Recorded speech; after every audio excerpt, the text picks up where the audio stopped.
The year is 2025. The skies above Ukraine are a battleground. But in this war, the heroes don't always wear pilot wings. Meet Modyar's Birds, the 414th UAV Strike Battalion of the Ukrainian Armed Forces. This elite unit specializes in a new kind of warfare: drone combat. They are masters of unmanned aerial vehicles, the eyes and ears of the modern battlefield. Their mission to protect Ukraine from Russian aggression from the skies. Their weapon of choice: technology, skill, and unwavering courage. Modyar's Birds are no strangers to danger. They cut their teeth in the brutal battles for Bakhmut and Kherson. They've flown countless missions, risking their lives to defend their homeland, and they've earned the respect of their comrades and the fear of their enemies. These are the stories of their bravery, their ingenuity, and their unwavering dedication to freedom. These are the stories of Modyar's Birds. The battlefield is evolving. In today's world, the nature of warfare is constantly changing, driven by rapid advancements in technology and strategy. New technologies emerge, challenging the very nature of warfare. These innovations are not just about more powerful weapons, but smarter, more resilient systems that can outmaneuver traditional defenses. One such innovation is Russia's deployment of fiber-optic controlled FPV drones. These drones represent a significant leap in unmanned aerial vehicle technology, offering unprecedented control and precision.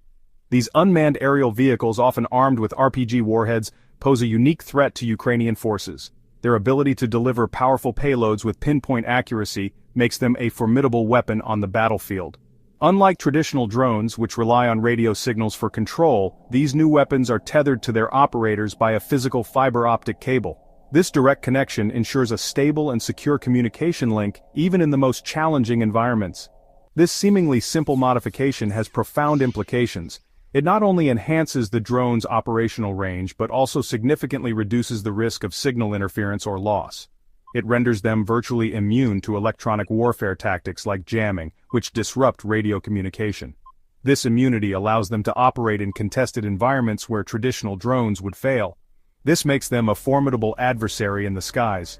Their resilience and reliability give them a significant edge over conventional drones, making them a game-changer in modern warfare.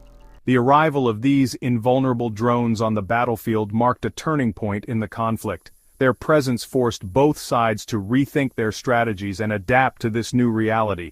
It forced the Ukrainian military to adapt, to find new ways to counter this emerging threat. They had to innovate quickly, developing new tactics and technologies to neutralize the drone's advantages. The stakes were high, and the pressure was on to find a solution before these deadly machines could inflict significant casualties. The urgency of the situation demanded swift and decisive action. The Ukrainians knew they had to act fast to develop new tactics and technologies to counter this evolving threat. Their ability to adapt and innovate would be crucial in determining the outcome of the conflict. The future of the war might very well depend on it. As both sides continue to evolve and adapt, the true impact of these fiber-optic drones on modern warfare remains to be seen. January 28, 2025, a date etched in the annals of Modyar's Birds. On this day, they achieved the unthinkable, intercepting and destroying a Russian fiber-optic controlled FPV drone. The news sent shockwaves through the military world. What was once deemed impossible had become a reality. The operation was a testament to the unit's ingenuity and courage. They had anticipated the threat posed by these new drones and devised a daring plan to counter them. Their secret weapon radar technology, radar typically associated with detecting aircraft, proved to be the key. It could detect the drone's physical presence, even without any radio emissions to exploit. Once detected, the Modyar's Birds dispatched their own drone, guided by the radar's intelligence, to visually confirm and neutralize the threat.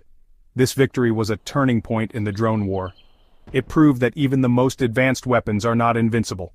It showcased the Ukrainian military's adaptability and determination to outmaneuver their adversary. The success of Modyar's Birds highlighted a critical aspect of modern warfare: the importance of radar technology in the age of drones. This success story is not just about the drones themselves, but about the sophisticated radar systems that make their missions possible. Radar technology has evolved to become the backbone of modern air defense, providing the necessary support to detect, track, and neutralize aerial threats. Radar, An invisible web of electromagnetic waves has long been a cornerstone of air defense systems. These systems send out pulses of radio waves that bounce off objects and return to the radar, allowing operators to see what is in the sky. This technology has been crucial in identifying and tracking aircraft, missiles, and other aerial threats, but in the evolving landscape of drone warfare, its significance has grown exponentially. Drones, with their small size and low flight paths, present unique challenges that traditional radar systems were not designed to handle. This has necessitated the development of more advanced radar technologies. Traditional radar systems designed to detect large, fast-moving aircraft face challenges in detecting smaller, slower drones. These drones can fly at low altitudes and use terrain to mask their approach, making them difficult to spot with older radar systems. This has led to a significant shift in radar technology development. However, advancements in radar technology, particularly in the field of microwave radar, have proven effective in detecting even the stealthiest of drones, including those controlled by fiber optic cables. These new systems can detect smaller objects at greater distances and with higher accuracy, making them indispensable in modern warfare. These advanced radar systems act as the eyes in the sky, providing early warning of approaching threats and guiding defensive measures. They can track multiple targets simultaneously and provide real-time data to operators, allowing for quick and effective responses to potential threats. They are essential for detecting, tracking, and ultimately neutralizing enemy drones before they can inflict damage. The ability to intercept these threats before they reach their targets is crucial for maintaining the safety of military personnel and civilians. In the hands of skilled operators like Modyar's birds, radar becomes a game changer. These operators are trained to interpret radar data quickly and accurately, making split-second decisions that can mean the difference between success and failure in a mission. The ability to see these otherwise invisible threats is crucial for maintaining air superiority and protecting troops and civilians alike. Radar systems provide a critical layer of defense, ensuring that potential threats are identified and dealt with before they can cause harm. As the drone arms race intensifies, so too does the importance of investing in and deploying sophisticated radar systems.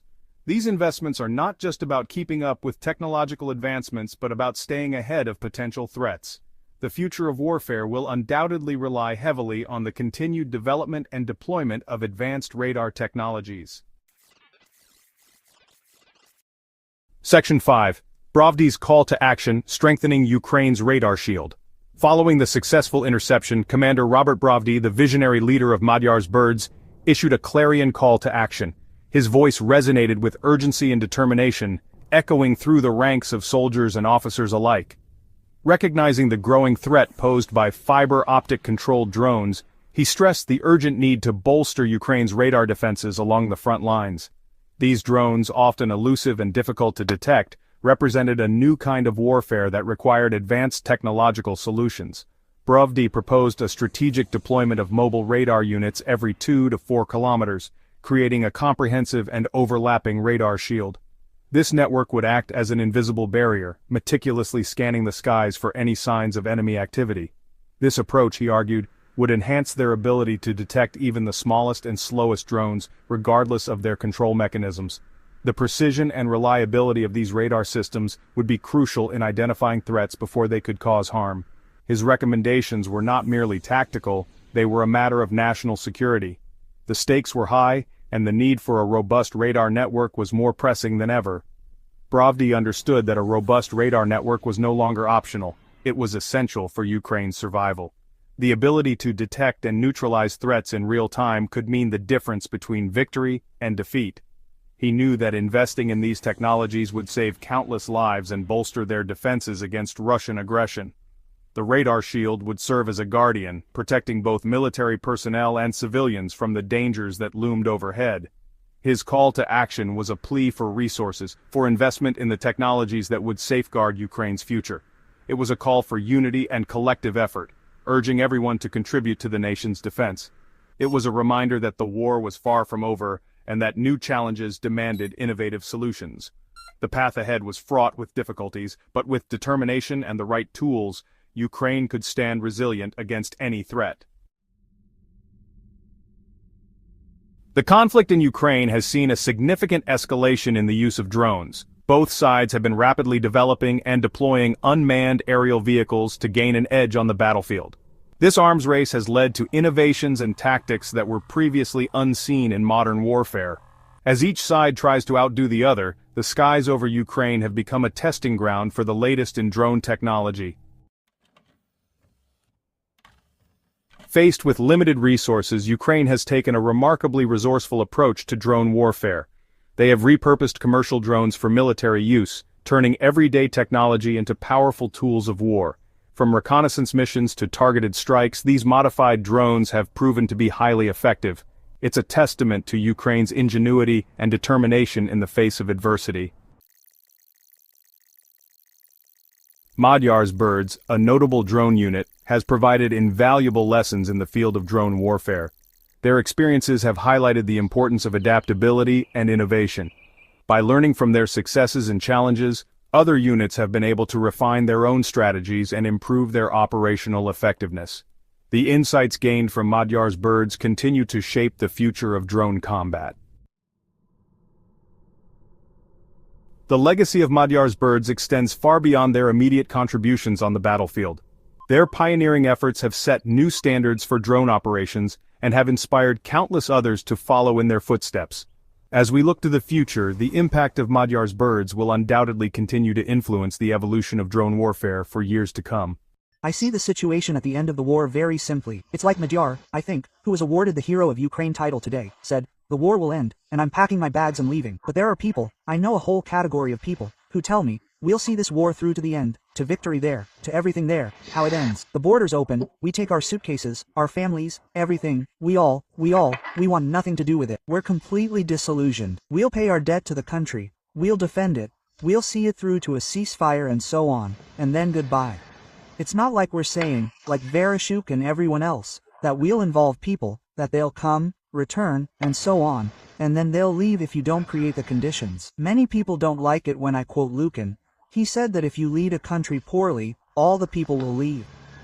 That's a quote. His explanation for this is interesting. Yes, he plans to leave Ukraine after the war ends. The reason for this decision is a lack of faith in positive change in the country. After all, he said that, didn't he? Yes. Modyar believes that under the current circumstances, Ukraine will be unable to overcome political confrontation and unite around the idea of building a strong democratic state. In his statement, he emphasized that he doesn't see himself in politics, which, in his opinion, is alien to him. Moreover, Modyar wants to protect his compatriots from political intrigue, so that they won't be drawn into events under the walls of the Verkhovna Rada or local councils. I believe it's very important that there are people in Ukraine. Territory is important, that's the constitution. Everything is the territory of 1991, and so on. If not now, then someday we must definitely get them back. But I believe that the people will get them back. We need people who will be Ukraine's strength. Ukraine's main strength is its people. Intelligent, critical, and ready to take power into their own hands, to finally wrest it from the Soviet-era nomenclatura. Modyar is a good example. Indeed, this is the very example that speaks volumes. Yes, of course, they awarded him the Hero of Ukraine award. I was just sitting there reading his biography. He was a very prominent figure, even before the wars, including serving as the General Director of the Ukrainian Agricultural Exchange at the Ministry of Agrarian Policy. He has a ton of business projects, including development, food retail, and clothing. Let's do it this way. Let's say Modyar, for example, yes, he's the kind of person who can defeat the nomenclatura if we make it so that such people, en masse, want to stay here. Look, he's clearly saying, I don't really want to. Let's start with the fact that I don't want to, right? That is, his organizational skills within the armed forces of Ukraine are undeniable. Not just undeniable, it's one of the few things that inspires, yes, that is, it's admirable, it's worthy of admiration, and so on. Obviously, his organizational experience, his business experience, including in the public sector, suggests that such people, yes, could take on a large organization, so to speak. And they know how to do it. And yes, they have experience and so on, so to speak, because besides, the agrarian exchange, He was also deputy head of the State Food Corporation of Ukraine. So, well, he's an experienced man, with a very diverse experience. A very diverse experience. And, in theory, such people should be given some opportunities and so on. But for this to happen, they need to be involved, given the opportunity to implement their own change projects. Yeah, right. And not subordinated to their own hierarchy.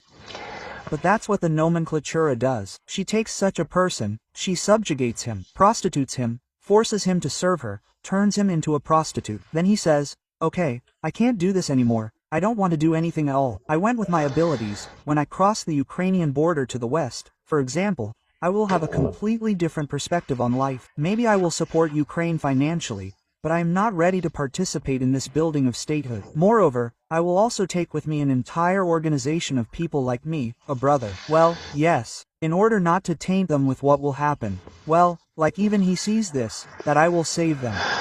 You understand? Yes. So I think that now we should start to think at least a little about peace in the world of peace. Yes, there will be a ceasefire, a victory regime, a regime of something else. Will there be anyone to build? The thing is that all this is not obvious. The further, the more. Firstly, the story that I have been pursuing since the beginning of this year is confirmed, that there will be no ceasefires, no objective signs that a ceasefire is taking place or maybe it happens, no. And I did this on some intuitive basis.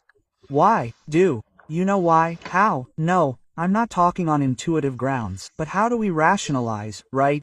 We then adapt some features to our intuitive grounds, we integrate them into the system, as they say. Yeah. By selecting facts to fit the theory, yes, that happens later. And you can see different features. We see that Europe, let's say, European countries, in a large number of their capabilities, at least, either hide them, or they develop them they're very limited, or a symbiosis of both. Well, they have been setting themselves such a long-standing framework. If Ukraine can withstand this war until 2030, yes, then we will be ready, European countries will be ready for war. They can be understood too. Nobody wants war here and now for themselves. But this is not a subjective position, as if it is not a position of responsibility for what's happening in Ukraine. On the other hand, why should we suddenly decide that they should have anything to do with us? That's a naive, yes, opinion. Therefore, it's clear that the Russians haven't exhausted themselves either. That is, it's obvious that now they're saying that the Russians had good cards, more or less, in the negotiations regarding Trump's rise to power. And they simply handed over the pressure, because they didn't accept the pass, didn't arrange for a big truce, didn't leave, didn't go for it, like, let's now achieve some kind of status quota, freeze things along the demarcation line, and then start doing something, taking action. I have a different opinion on this matter and other information on this. Please share. My teachers taught me this. There's a reason, there's a pretext. Yeah. And the pretext for the Second and First World Wars was the assassination of that Ron Prince, remember, with the Duke and so on. That's a pretext. Duke, the real reason is the redistribution, right? The imperialist redistribution of the world, which was already very much in the making at that time, because there were countries that had seized a large amount of resources but managed them poorly, like the old Hungarian Empire, and there were countries that hadn't made it in time for this division of the pie, like Germany, and they would have liked to get a little more. And because, well, it's somehow unfair that the sun never sets on the British Empire, and we have here, well, there are the Boers in Africa. There, just a little more, then it's incomparable that Portugal has such huge colonies, or Holland has such huge colonies. Why is it that we, a European nation, don't have that? That's it, and that's the view of the situation, especially inspired by the Franco-Prussian soldiers who were there. Yes, why not? To fight so seriously, or Japan with its own interests, which carried out modernization, which looks at the Russian Empire and says, So, we don't understand at all what's going on here. Why on earth are these people doing all this here? We calmly take 1, 2, 3, 4 and land there. Quote.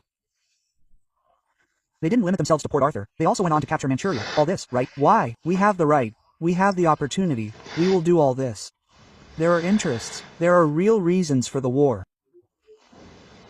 And until we start asking these questions, until these reasons are identified, examined and resolved, we will talk about the reasons.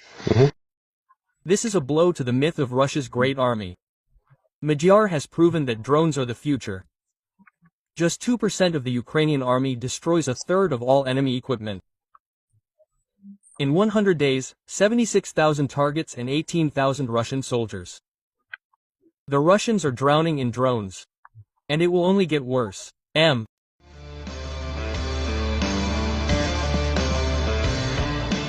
War in Ukraine. Putin sends more infantry to war than we can fight together. Putin has found a very convenient, cheap and effective weapon to infect the civilian population of Ukraine and destroy our infrastructure. Who is this? This is Robert Brody, military call sign Modyar. He did not authorize me and did not ask me to convey this. Moreover, I will be sure that he is not happy with this.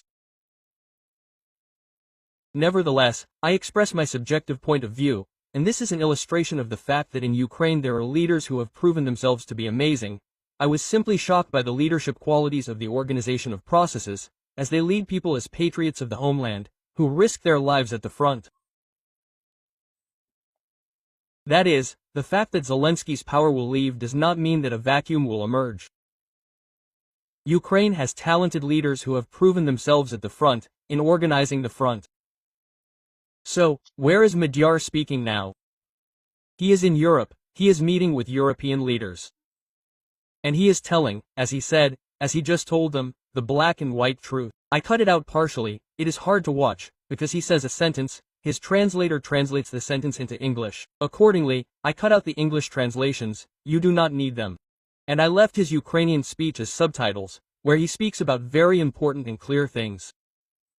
Let's watch and analyze. Now this is a potential leader. Yes, I know that Putusov once criticized him for corruption schemes, but I also know that this man, who could sit it out, buy himself a white ticket, gave up everything, gave up a rich fortune, a man not poor, and went to the front and created one of the most effective units. He talks about this. Shakti. Third, everyone who wants to fight in Ukraine is already fighting. Therefore, we will not give away the manna from heaven.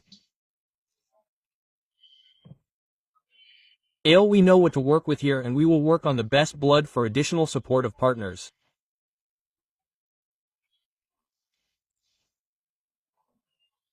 Drones are flying around the border today, which is currently in Ukraine close to 20 kilometers near the Smuga front. Therefore, there is a call for the protection of Ukrainian infantry on the ground with robotic complexes. He knows what he's talking about. That is, he understands that the human perspective has ended. And the next technological breakthrough is the creation of robotic military systems that replace infantry. And Ukraine is capable of doing this, and he is capable of heading this direction. He talks about it. Now a certain subscriber Alexander Johnson writes to me, we found a leader. With such leaders, we must protect the plant, like the fruit of democracy. Quote. Alexander Johnson, I know for sure that you are not at the front. I know for sure that you are not familiar with the balance of power, what is happening in the Ukrainian army. I am aware of the accusations of corruption, fraud against Robert Brody. I do not know whether they are fair or not, but I know what this man has done for the front.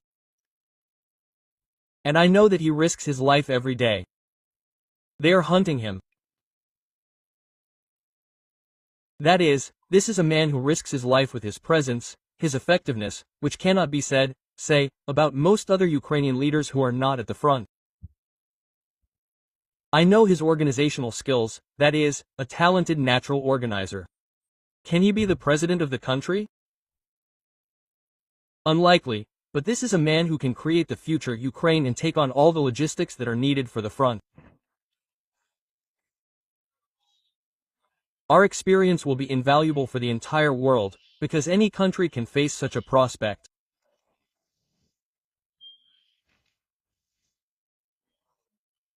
I do not know which NATO member state can defend its own country in any way, taking 200 to 300 shots without a break for 7 days a week.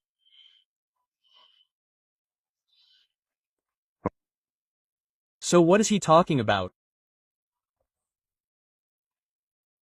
He explains to his Western partners that Ukraine is not going to give up, that Ukraine has the following plan for a technological breakthrough, that it is in the interests of Western partners to receive this technological innovation from Ukraine in exchange for supporting Ukraine economically and technologically.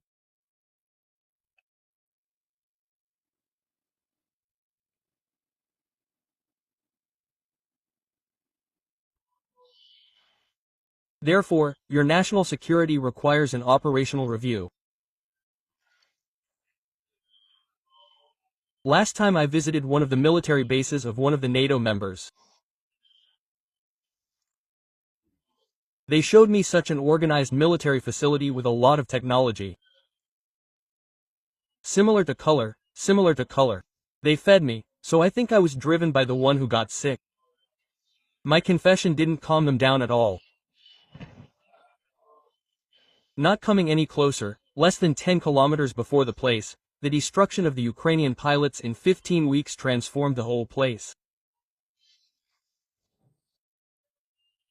I say that these technologies are so accessible and cheap that if they fall into the hands of terrorists, these 100 terrorists will overturn the devices of any country.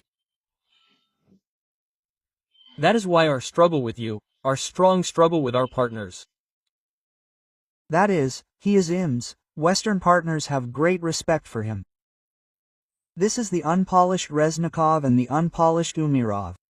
This is a man who, well, at least came from the front. And this person tells our joint goals and objectives. Today it is in our common interests, ours at the cost of our lives, and yours at the cost of gaining our knowledge, which we will pass on to the countries of the world, who are for good and who support Ukraine.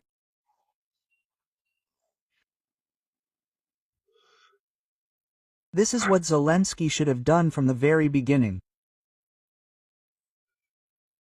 Let people like him out, he is not the only one, of course, make a name for them, make them accessible and familiar with American military and political leaders and demonstrate that Ukraine has potential, with whom to fight, with whom Ukraine can fight. They are all banned from leaving the country. After 4 years of war, he says, the second trip abroad. That is, this is what Ukraine should and can be proud of. And this is what Zelensky should have let forward in a normal state.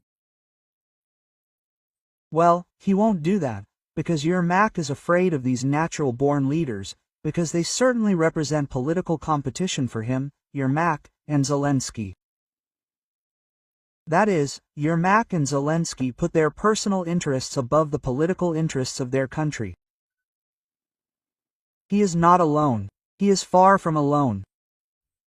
He is one of the few who do not know whether this happened historically or whether he has super political, talents, remain on good terms with Yermak and Zelensky, while calling things by their proper names and allowing him to form his units and so on. There are a considerable number of people who are officers, combat officers, talented organizers who remain in the shadows. Not in the rear, in the shadows, because any political exposure on their part will lead to the fact that their oxygen will simply be squeezed out. They understand perfectly well what state this army has reached. In general, the Zelensky administration has a difficult dilemma. On the one hand, to start shaming this protest now is to invite a new maiden, let it make noise and breathe out. This will most likely be their natural reaction, and it will really fizzle out. But the people realize that protests are allowed. Accordingly, the next scandal, the next corruption, and again the youth will be in the squares shouting, Yermak. It's time to remove this government. Quote, Ukraine cannot win this war, fighting on two fronts. Finally, Ukrainian society understood it a long time ago. Finally, They understood the fact that they won't put everyone in jail. They won't put everyone in jail, and it's mostly women who go out. They weren't sent to the front in the army, including men. And who chant without covering their faces, Yermak. Someone could pay with their lives. But they are taking this risk. Ukraine and Russia are to hold peace talks in Turkey on Wednesday, Reuters reports. They will be their first meeting in 7 weeks. Ukrainian President Volodymyr Zelensky called for more talks and discussed preparations for a prisoner swap with the Secretary of Ukraine's National Security Council. But the Kremlin says the two sides remain at odds. Russia insists on recognizing 4 regions as part of Russia's radio network, while Ukraine wants its prisoners and children returned. Pressure from Donald Trump is also playing a role, as he has threatened new sanctions if an agreement is not reached within 50 days.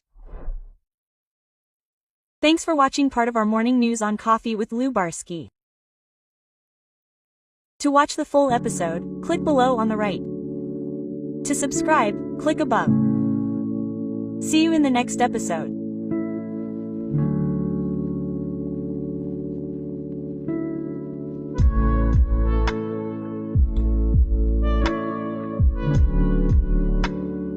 Unsere Bedrohung besteht darin, dass Putin mehr Infanterie in den Krieg schickt, als wir jeden Monat vernichten können. Zweitens hat Putin eine sehr praktische, billige und effektive Waffe gefunden, um die Zivilbevölkerung der Ukraine einzuschüchtern und unsere Infrastruktur zu zerstören.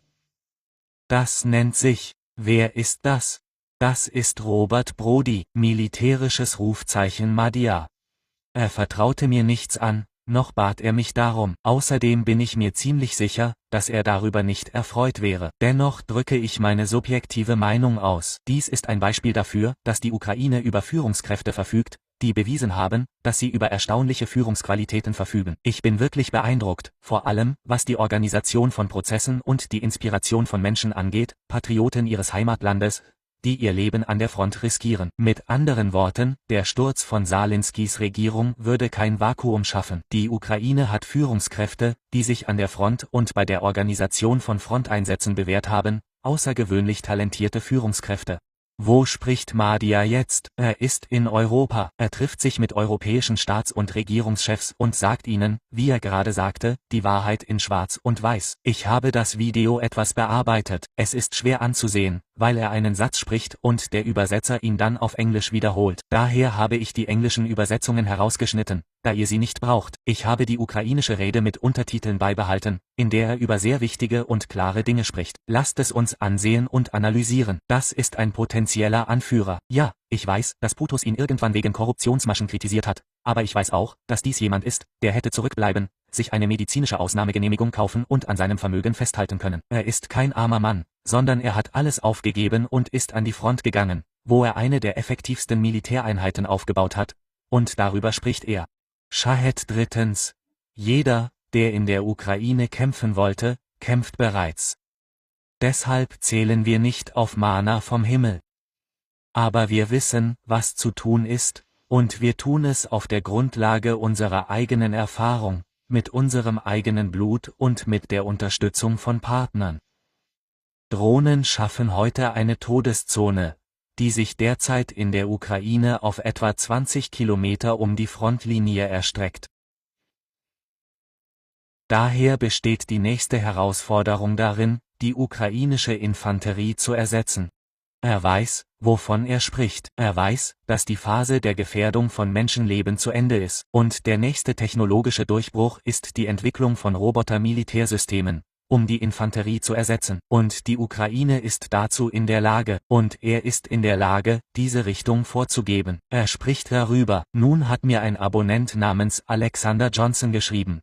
Wir haben einen Anführer gefunden. Solche Anführer müssen wie ein Schatz der Demokratie geschützt werden. Alexander Johnson, ich weiß, dass Sie nicht an der Front stehen. Ich weiß auch, dass Sie mit den Kräfteverhältnissen und den tatsächlichen Geschehnissen in der ukrainischen Armee nicht vertraut sind. Ich bin mir der Vorwürfe der Korruption und des Betrugs gegen Robert Brody bewusst. Ich weiß nicht, ob sie fair sind oder nicht, aber ich weiß, was dieser Mann für die Front getan hat, und ich weiß, dass er jeden Tag sein Leben riskiert. Er wird gejagt. Er ist jemand, der allein durch seine Präsenz und Effektivität sein Leben aufs Spiel setzt. Das kann man von den meisten anderen ukrainischen Führern, die nicht an der Front stehen, nicht sagen. Ich kenne seine organisatorischen Fähigkeiten. Er ist ein begabter Organisator. Könnte er Präsident des Landes werden? Wahrscheinlich nicht. Aber er ist jemand, der die Zukunft der Ukraine mit Bodenrobotersystemen aufbauen kann, die die gesamte Logistik an der Front übernehmen.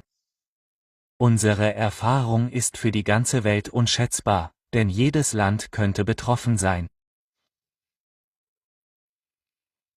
Ich weiß nicht, welche NATO-Mitgliedstaaten in der Lage sind, eine bestimmte ihrer Stadt zu verteidigen, wenn sie 200 bis 300 Shaheds ohne Unterbrechung empfängt. Was sagt er also? Er erklärt seinen westlichen Partnern, dass die Ukraine nicht vorhat zu kapitulieren, dass die Ukraine einen Plan für die nächste Stufe des technologischen Fortschritts hat und dass es im Interesse der westlichen Partner ist, diese technologischen Innovationen von der Ukraine im Austausch für wirtschaftliche und technologische Unterstützung an 7 Tagen in der Woche zu erhalten. Punkt. Daher erfordert ihre nationale Sicherheit eine relativ rasche Überprüfung. Aber ich habe vor einem Jahr einen Militärstützpunkt eines der NATO-Mitgliedstaaten besucht. Sie zeigten mir eine derart gut organisierte Militäranlage mit viel Ausrüstung in der entsprechenden Farbe und Qualität. Ich wurde gefragt, was sie von dem hielten, was ich sah. Meine Antwort gefiel ihnen nicht sehr. Ohne diesem Ort näher als 10 Kilometer zu kommen, könnten 4 Besatzungen ukrainischer Piloten ihn innerhalb von 15 Minuten in Pearl Harbor verwandeln. Ich sage, dass diese Technologien so zugänglich und billig sind, dass diese 100 Terroristen, wenn sie in die Hände von Terroristen fallen, die Ordnung eines jeden Landes stürzen könnten. Deshalb ist unser Kampf unser gemeinsamer Kampf mit Partnern. Diese Person genießt also enormen Respekt von westlichen Partnern. Er ist nicht jemand, der von Resnikow oder Umairov geschliffen wurde. Er ist jemand, der zumindest von der Front kam. Und diese Person bringt klar zum Ausdruck, dass unsere gemeinsamen Ziele und Absichten heute in unserem gemeinsamen Interesse liegen. Unsere gehen auf Kosten von Menschenleben und ihre gehen auf Kosten unserer Erfahrungen, die wir an jene vernünftigen Länder der Welt weitergeben werden, die für das Gute einstehen und die Ukraine unterstützen. Genau das hätte Salinski von Anfang an tun sollen, Leute wie ihn in den Vordergrund stellen sollen. Er ist natürlich nicht der Einzige, er hätte ihnen einen Namen machen und sie den amerikanischen Militärs und Politikern bekannt machen sollen, um zu zeigen, dass die Ukraine echte Kämpfer hat, dass es in der Ukraine Leute gibt, die es wert sind, an ihrer Seite zu kämpfen. Aber sie sind alle am Boden geblieben. In 4 Jahren Krieg war dies erst seine 2. Auslandsreise. Genau darauf sollte die Ukraine stolz sein. Das ist die Art von Menschen, die Zelensky hätte befördern sollen. Aber er wird es nicht tun, weil Jermach Angst vor diesen geborenen Anführern hat. Denn offensichtlich stellen sie sowohl für Jermach als auch für Salinski eine politische Konkurrenz dar. Was passiert, ist, dass Jermach und Salinski ihre eigenen persönlichen Interessen über die politischen Bedürfnisse ihres Landes stellen. Und er ist nicht allein. Ganz im Gegenteil. Er ist einer der wenigen, die nicht über die traditionellen politischen Kanäle aufgestiegen sind. Er hat echtes politisches Talent. Er hat es geschafft, mit Jermach und Salinski gut auszukommen und die Dinge trotzdem beim richtigen Namen zu nennen. Sie haben ihm erlaubt, seine eigenen Einheiten zu bilden und so weiter. Es gibt noch etliche andere wie ihn, Offiziere, Kriegsveteranen, unglaublich geschickte Organisatoren. Aber sie bleiben im Schatten, nicht im Hintergrund. Im Schatten, weil jedes politische Rampenlicht auf sie zu sofortigem Druck führen würde, dazu, dass ihnen die Luft abgeschnürt würde. Das verstehen sie sehr gut. So weit ist es in der Armee gekommen. Die Salinski-Regierung steht also vor einem Dilemma. Einerseits könnten sie anfangen, den Protest zu verspotten.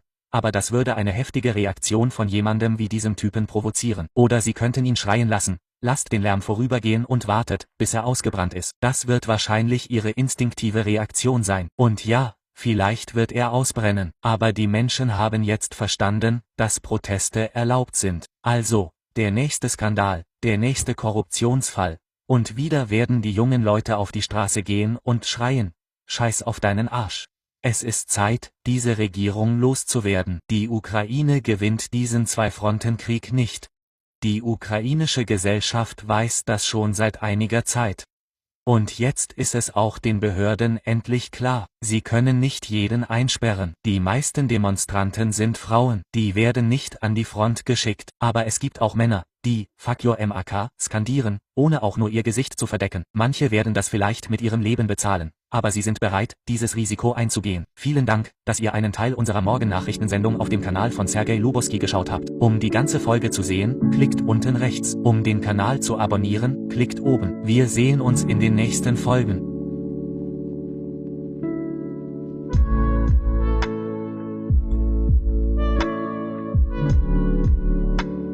Commander Robert Brovdy is the commander of Ukrainian unmanned aerial vehicle forces. Sir, we are honored. We are honored. Бажаю здоров'я. В армії України мене називають Модяром. Я польовий командир бойових пілотів дронів Збройних сил України. Hi to all. I would like to recommend myself as a field commander of all unmanned forces of Ukraine. Путінська пропаганда каже, що я відношуся до одного з найбільш розшукуваніших ворогів Росії, тому я вам не обіцяю повторної зустрічі, але скажу абсолютно чорно-білі речі. Putin's propaganda named me as the most wanted enemy, so it can be that you see me last time here, but I will tell you the next.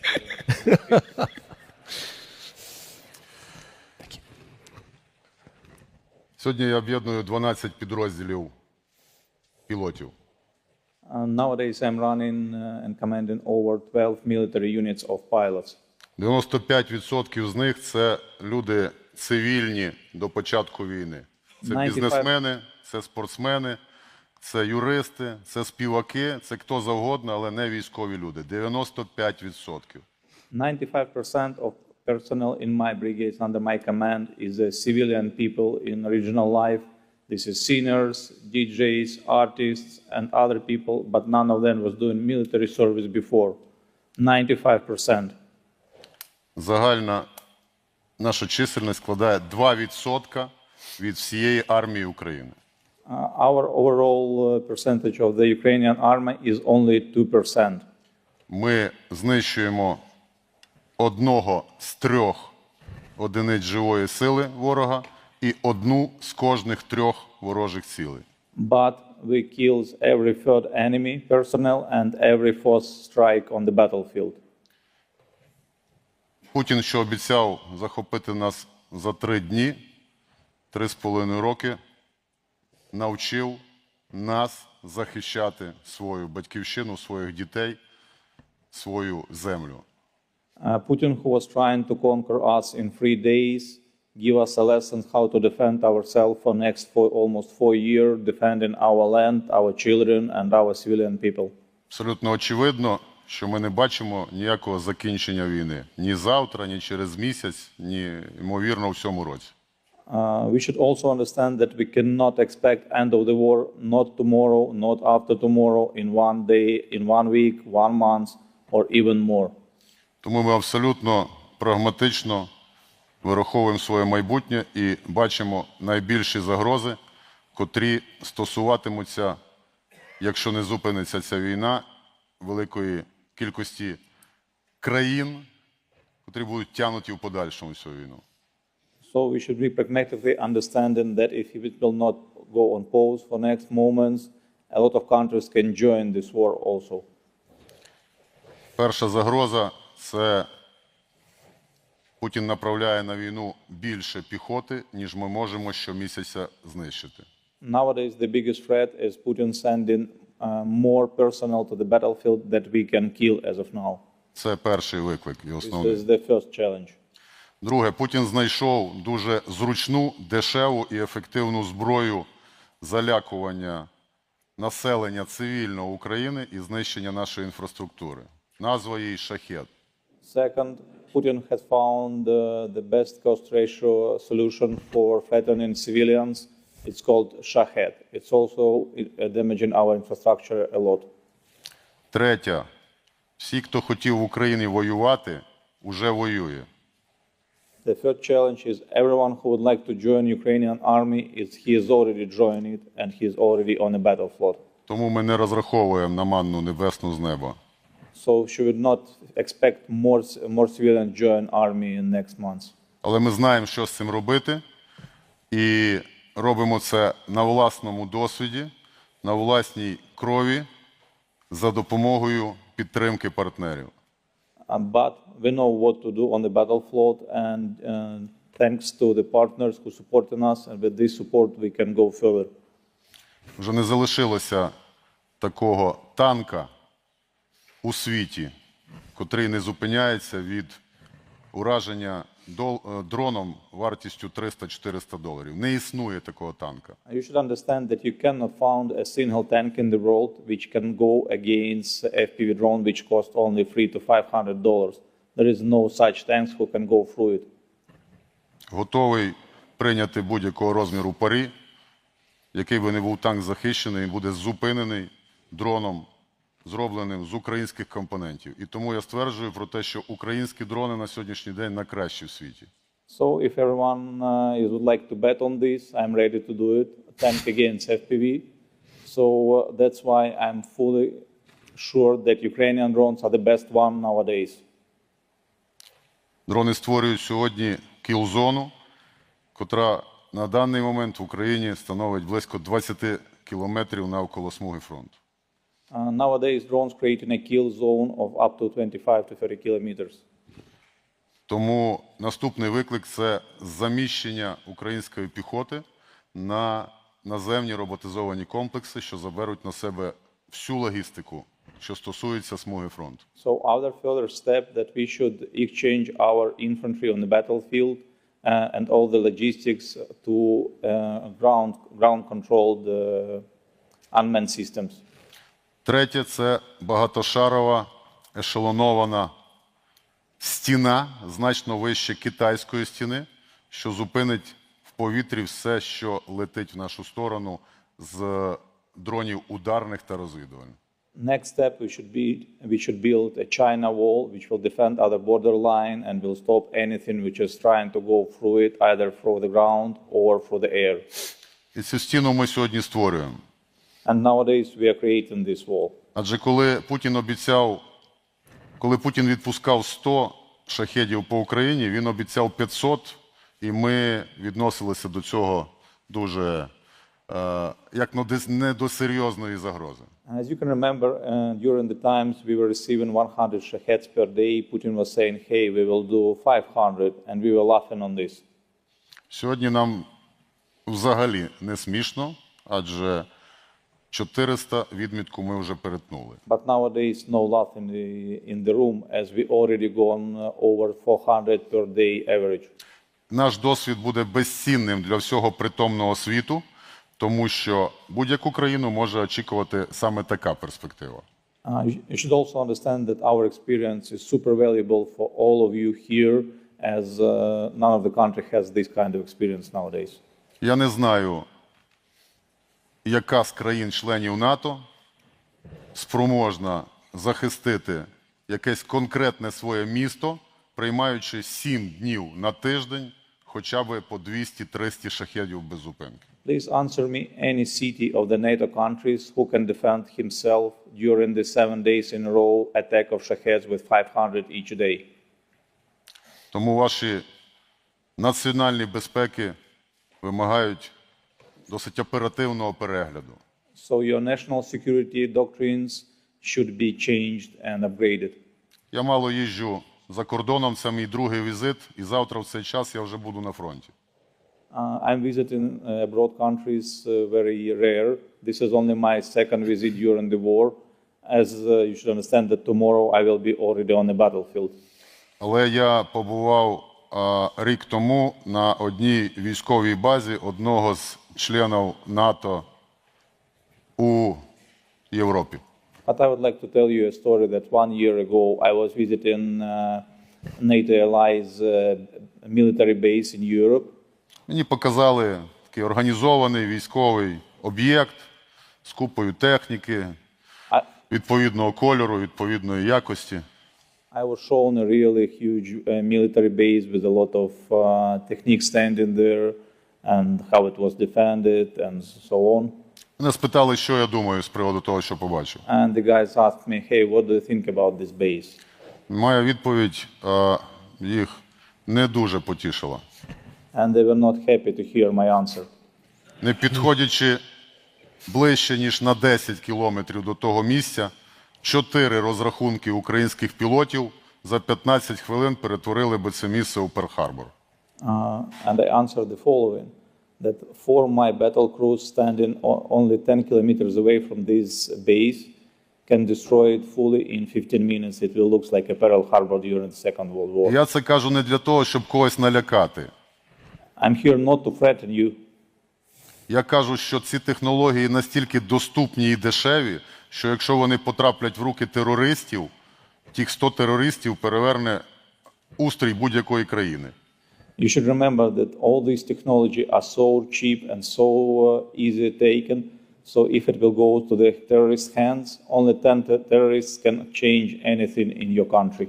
Тому наша з вами боротьба, наша з вами спільна боротьба з партнерами, вона сьогодні в наших спільних інтересах. So our battle is not only our battle, it's battle of all of us here against as a civil war, as a civilization against terrorists. Наша ціною життів, а ваша ціною здобуття нашого досвіду, котрий ми передамо тим притомним країнам світу, котрі за добро і котрі підтримують Україну. We pay lives for this, to get this expertise, but you can get this expertise out of us, and we will support you the same way you supported us during this war. Дякую за увагу. Thank you very much.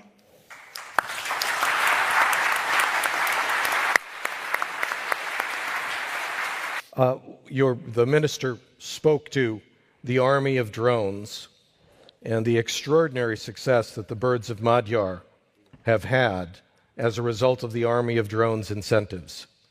Can you talk through how you incentivize that kind of fighting ability from your soldiers?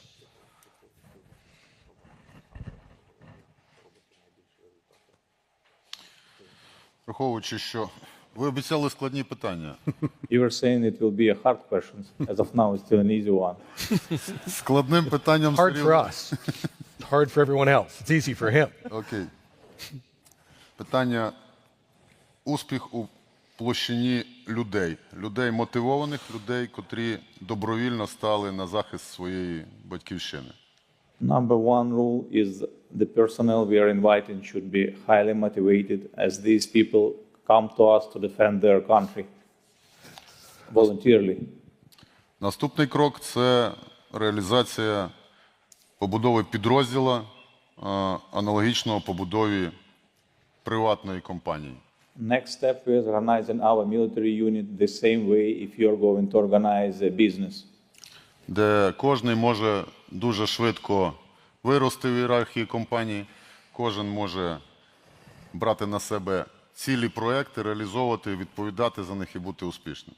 Everyone in our military unit can be promoted for its innovations or good things he done.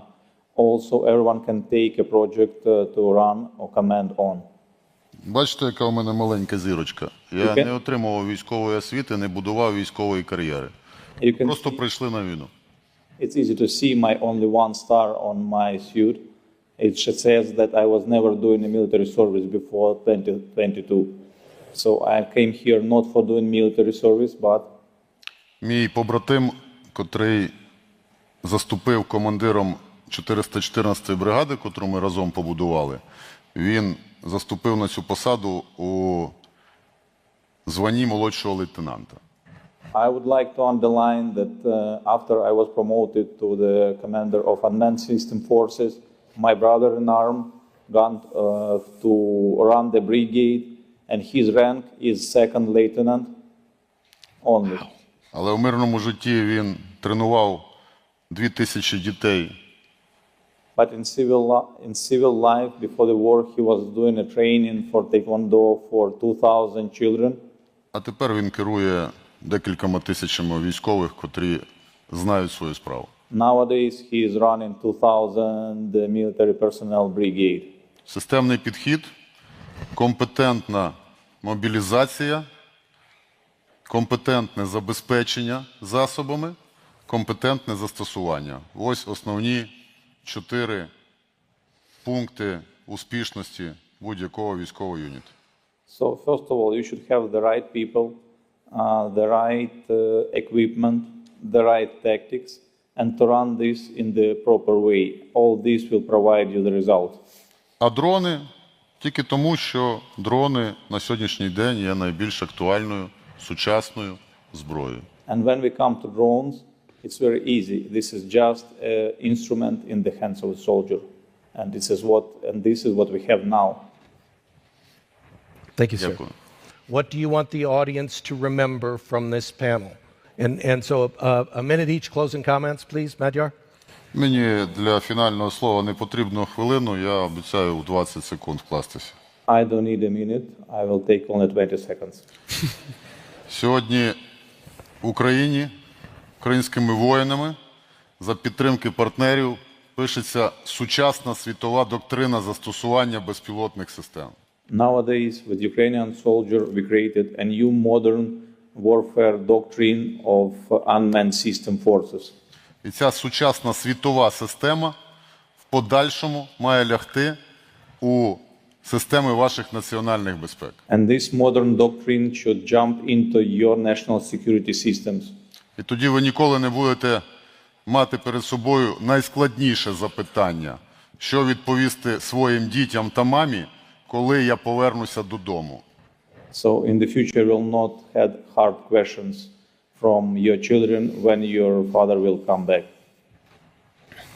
Це все. That's all. Thank you, sir.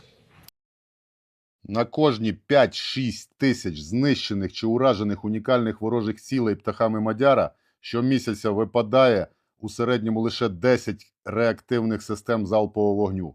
І лише частину з них вдається угандошити з повним боєкомплектом на 40 ракет. І тоді то виглядає так. Падабум джага-джага мазафака, єбути хмари. У повторчику. Жир та смалець, бас-гітара, бос молоскуть куруть. Ото гепнуло. Мистецтво війни сучасної.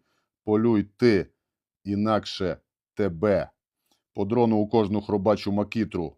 Очі та жало, хробачий жах.